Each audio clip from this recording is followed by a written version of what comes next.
much. I mean, your company and your project is so incredible, and I think it's not only inspiring to see you running it and now expanding to France as well, not only Sweden, but also going to France, but also in innovation and tech and revolutionizing the fashion industry, which is, we all love fashion, but let's be honest, it's a devastating industry. What is it for you? Because you work in tech and in many startups. How is it to be a CEO? You run, how many employees do you have under you? 26 more? Yeah, no, now we have over 30 Over with the 2 30? countries. It's insane. Tell us what it is to be a fast-growing startup in the fashion and tech industry as a CEO female. I mean, what people say in tech is really true. Like, the highs are really high and the lows are really low. So, of course, it's challenging, but I don't think that my gender defines that. I think having a company in general is challenging, but it's so rewarding because it's a human experience. And it's 30 people that I feel like I know, like my own family. It's 30 people who believed in my vision and changing the clothing industry.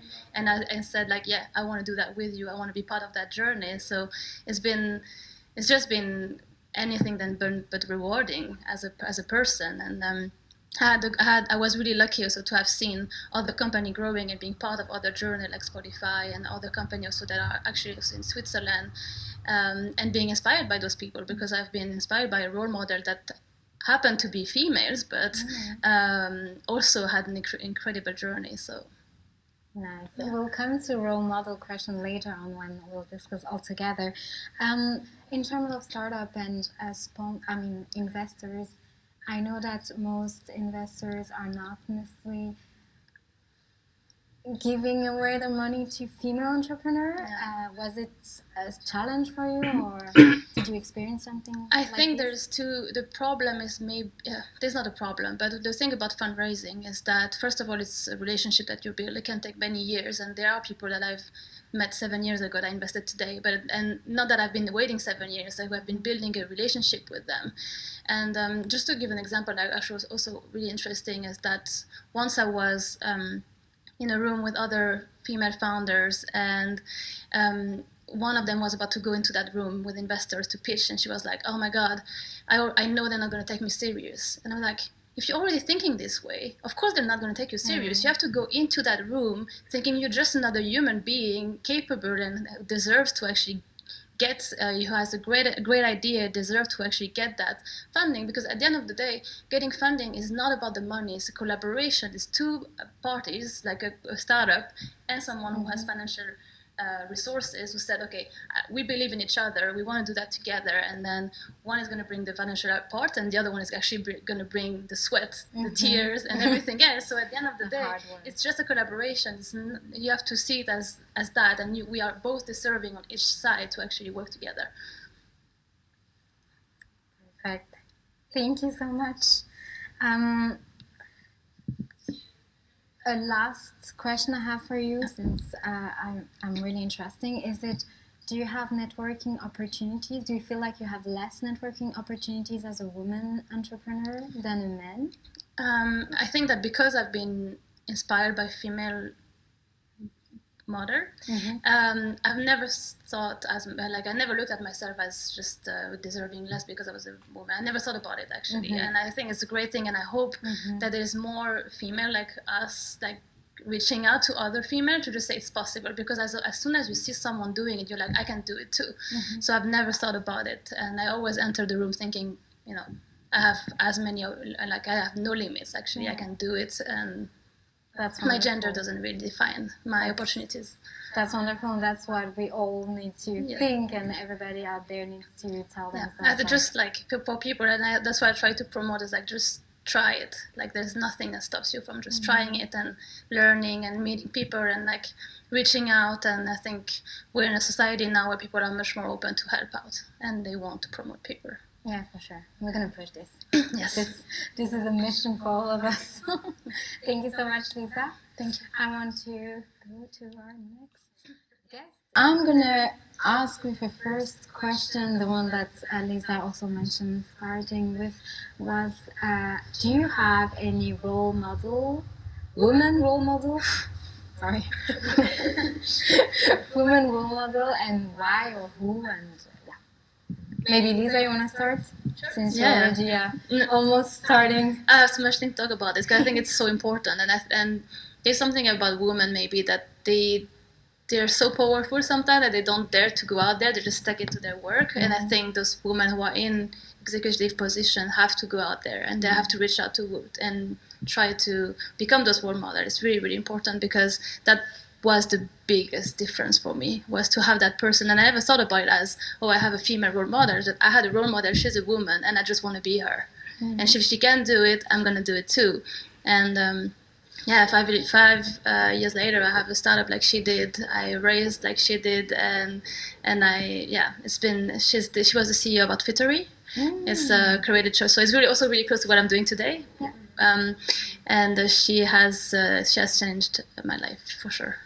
And you met her, so did you? Yeah, she's my mentor today. So she's your mentor today. Yeah. Oh. And but now it's like, it's a little bit like, oh, she raised more than me, damn, I have to do better, or like, oh, she's in that. So It's okay when the students become better than the I think sometimes mentor, she might get overwhelmed a little bit about how much I love her, because I'm always like, oh my god, I want to be like, no, she's because, and I think what happened also was that I don't think she trusted me when we first met at all, and I showed her to do it. Yeah. And when I saw that switch happening, I realized what she taught me basically, and it's getting to that level of trusting myself, and yeah, it was just amazing. It's a beautiful story, but yeah, it's about resilience and keep doing and keep pushing, as Marie you just said. Just keep. But Lisa, when you said that this girl before the investment pitch was like, "Oh my God, I can't do this. They won't take me serious." Like, how can we change this mindset? Like, we're like a guy. Maybe Sam will be like also insecure, but how can we push women to just feel secure about who they are, no matter their gender, and just go out there and like feel they have the same equal opportunities? What can we do in Switzerland or in Europe? We're like very European open today. Oh my god, the coffee machine is on. I think it starts early at school, because we need to. It's all about confidence. It's not about gender, and I think there is something about women sometimes not feeling that they're good enough, or being too humble. Because the thing between, like, men will get where they want to be no matter what, even if they actually kind of bad at what they do, because they have this sort of like way of doing things. I'm not saying you need to behave like a man, but you need to be confident like a man, or not like a man, but you need to be as confident, because everyone should be confident. Everyone deserves to do whatever they want. And of course, it's not easy for everyone. I'm not saying that, because we all have our challenges, but it's really important to, especially in entrepreneurship, to just be a founder. Like, you're not a female founder, you're not a man founder, you're not whatever founder, you're just a founder, and that's the only thing that matters. And it's your idea, your mission. I mean, I'm super inspired by Reef and what you're doing. I think you were talking about a small thing, but it's huge. I mean, it's a huge problem that we have, the environment, and it's like, as soon as you have the right, you want to change things, you should just do it and reach out to people to help you doing it. There's no reason why they would say no, because those missions are just so important. Marie, you wanted to say something about how we can... Because usually when I talk to men, or people identifying as men, and they didn't have to go through all the things we go through, and they're like, really? They don't even realize. They don't realize. And even though we have so many medias talking about it, and we have so many movements talking about what it is to be a woman in this world, and they still cannot realize. And if you share your story, share perception and things, it might take a while, but I think it's something we have to do constantly and every day. But it's going to be harder to change that perspective than actually to just help each other. And before you said that I'm looking forward to become a role model, it's never too early. I think if you have that in you, you should already go. And it's not. There's no pretension about being on a talk like this or go to a conference or just being that. You're not talking about yourself. You're just inspiring and being out there and showing that it's possible. And I think we need to do that because it's almost easier than actually trying to change the men's perspective. And so, yeah, just like being open to people who need your help and girls who have, even if you change one person's life, it's enough. Yeah, it's enough. So, yeah. And also take the opportunity to go to panels like these. And Constantly do activism to be a feminist. Actually, just being a woman should define you as a feminist. And there's and no also type, being a man, right? right? Sorry? There is no type. I mean, Exactly, and it's just, I mean, the definition of being feminist is like to be a woman should be equal to the same rights as a man. Like every person should be Exactly, equal. that every person, every individual, no matter the gender, should be considered equal. Exactly. But I think a lot of people are like, no, but I'm not an activist, so I'm not a feminist. Yeah, well, we have to deconstruct a little bit the idea of what a feminist is. Yes, we all have a definition of what feminism means.